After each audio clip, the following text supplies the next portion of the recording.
Today on Public Eye News, an underwater discovery from the depths of Lake Erie and more on the tragedy in Toronto.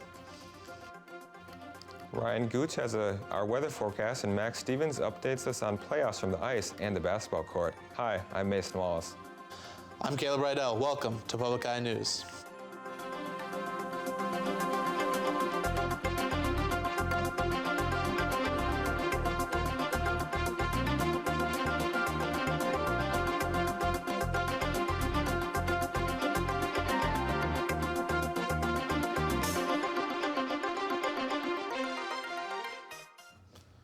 At 3:36 on Monday, the Iron Mountain Police Department was dispatched to Devereaux Road near Grand Boulevard Circle on the north side of Iron Mountain.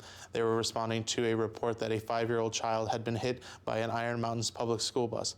The 5-year-old, who had been identified as a female, was taken by Beacon Ambulance to Dickson County Healthcare Systems for treatment. According to the school, the child has sustained an ankle injury, and the incident is still under investigation.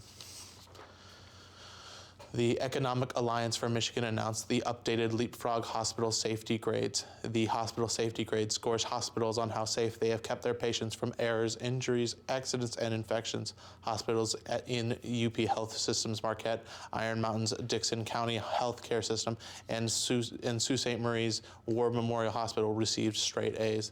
The Dickson County Health Care System has received straight A's since the inception of this grading system in 2012 and is the only UP hospital to do so.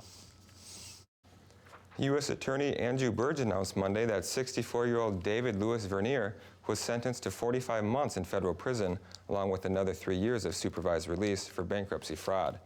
Vernier came to the attention of the FBI when his daughter Brooke Vernier was being investigated for a $145 million check-kidding scheme back in 2012. Brooke Vernier spent 18 months in prison and paid over $1.7 million in restitution. After a 40-minute-long statement during his sentence hearing, Chief Judge Jonker concluded that Vernier has not accepted responsibility for his actions. And a scrapyard manager arrested on embezzlement charges pleaded guilty in Chippewa County Circuit Court. 32-year-old Lee Alexander Heck was charged with embezzlement, $1,000 to $20,000, and possession of a controlled substance. He was arrested back in January, and police found items connected to an embezzlement from Reed Metals Incorporated. His sentencing date is set for June 12th. In Lake Erie, shipwreck hunters say they have found the remains of a schooner that went down nearly 200 years ago. The National Museum of the Great Lakes says divers are hoping to take a closer look at it this summer to determine if it is indeed a sailing ship called the Lake Serpent.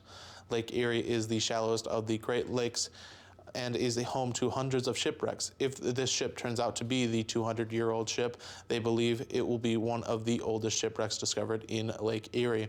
The vessel that was built in 1821 was lost 8 years later. The remains, size, design, and location are what have led them to believe that this is the ship they have found in the lake and is in fact the Lake Serpent. The Michigan State Police are insisting that people discard expired, unused, and unwanted pills during National Prescription Drug Take-Back Day this Saturday. 30 of the Michigan State Police posts are participating in this one-day event this Saturday from 10 a.m. to 2 p.m. All collected pills will be destroyed. No liquids, inhalers, patches, or syringes will be accepted. A majority of abused prescription drugs are obtained from family and friends, including from the home medicine cabinet, and disposing of unused medicines by flushing pills down the toilet or throwing them in the trash can create safety and health hazards. And after the break, we'll have your national and international news. Stay tuned. This is a crime that hides in plain sight. In our own country, we have a lot of victims of human trafficking. Some of them are kids. It's probably one of these things that you just don't want to know. Do you suspect that this is going on? Probably, but do you really want to try digging into it? We've got these kids. They're living on our soil. I don't care what you think about immigration policy. It's wrong. Tonight at 10 on Public TV 13. Welcome back. President Trump said it's totally his choice in regards to his selection to lead Veterans Affairs after late surfacing allegations about behavior on the job and over-prescribing prescription drugs.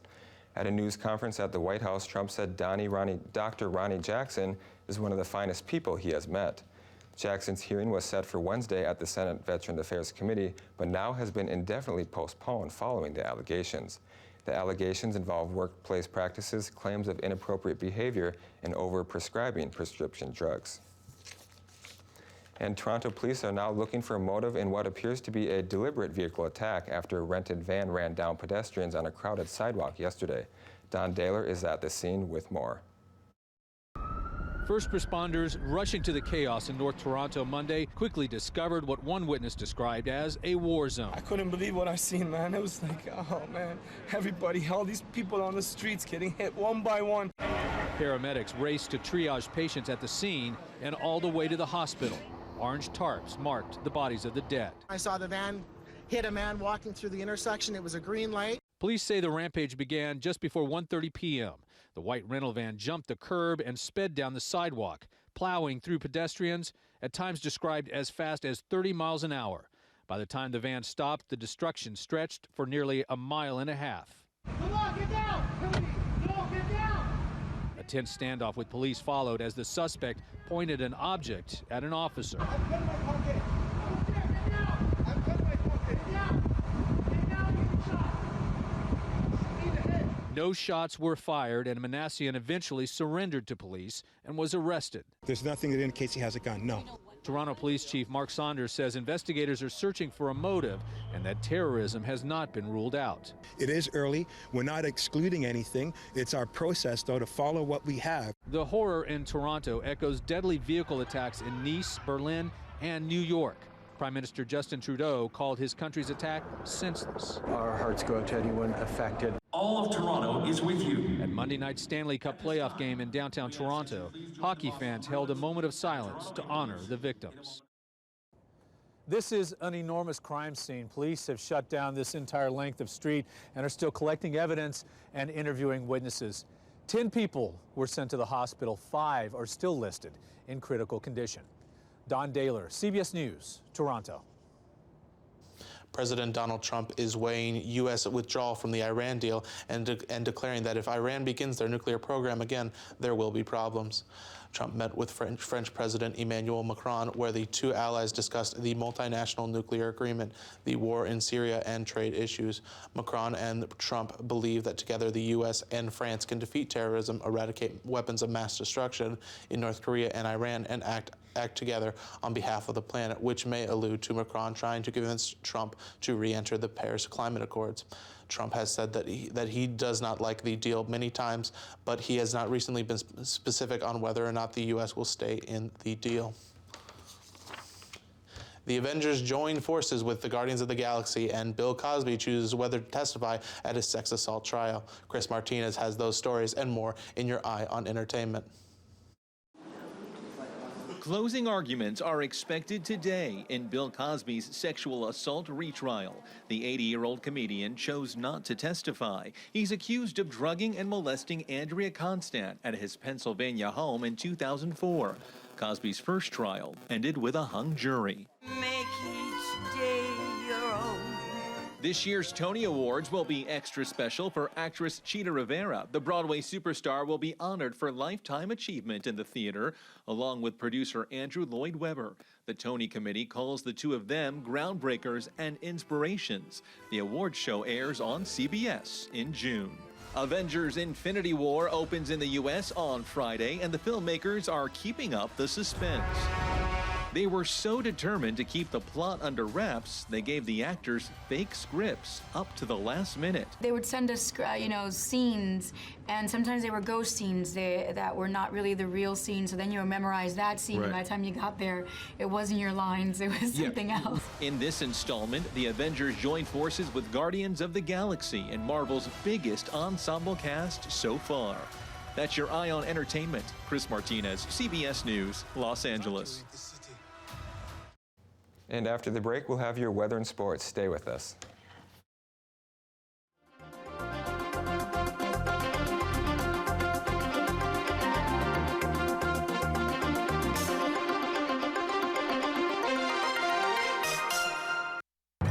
Animals make all kinds of noise. But what does it mean? What they're telling the female is, I'm free of parasites. Can we crack these mysterious codes? The gesture means travel with me. His vocabulary was like a 2.5-year-old human child. This is Dr. Doolittle's stream. Nova wonders, what are animals saying? Wednesday at 9 after Nature on Public TV 13. Welcome back, I'm Ryan Gooch, and I'm going to be taking you through your weather for today. As you can see, it is pretty sunny out there, and it looks like we might just finally be getting into some springtime. And looking at your current conditions, it is 48 degrees and partly cloudy, with winds coming out of the north at 14 miles an hour with a barometric pressure of 30.17 inches and rising. And looking into tonight, it's going to be partly cloudy with a low of 31, with winds coming out of the north-northwest at 13 miles an hour. And tomorrow, it's going to be partly cloudy with a high of 41 degrees, with winds coming out of the north at 11 miles an hour. And looking across the UP, in the Sioux, it is 58 degrees and sunny. Manistee, 57 degrees and cloudy. Escanaba, 59 degrees and sunny. And Menominee, it is 58 degrees and sunny. And looking on the other half of the UP, in Iron Mountain, it is 63 degrees and sunny.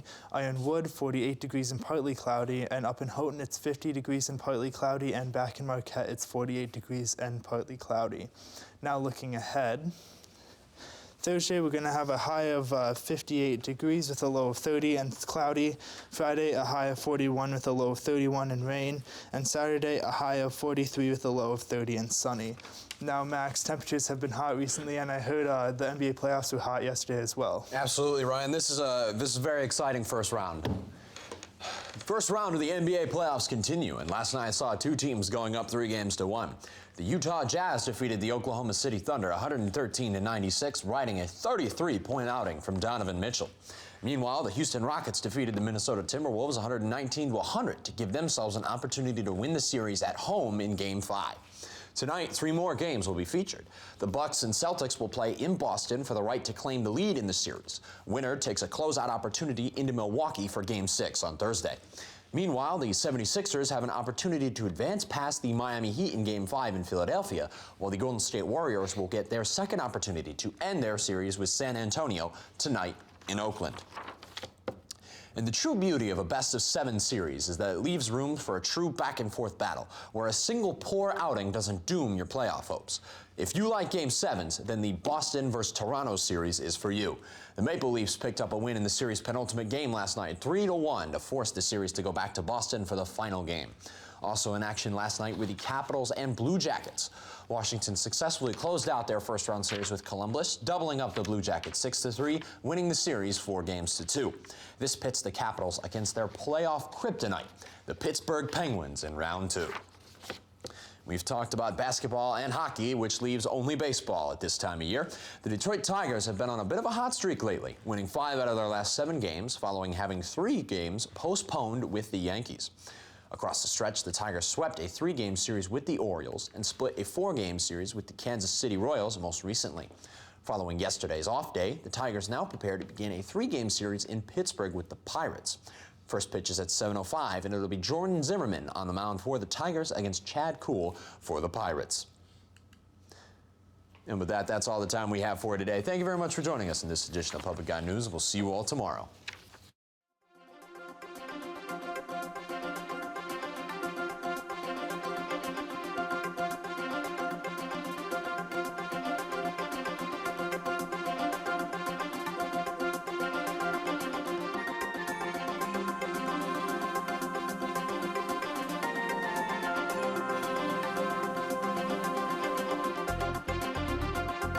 The preceding program was produced in studios located in the Edgar L. Hardin Learning Resources Center by WNMU-TV, Northern Michigan University Public Television.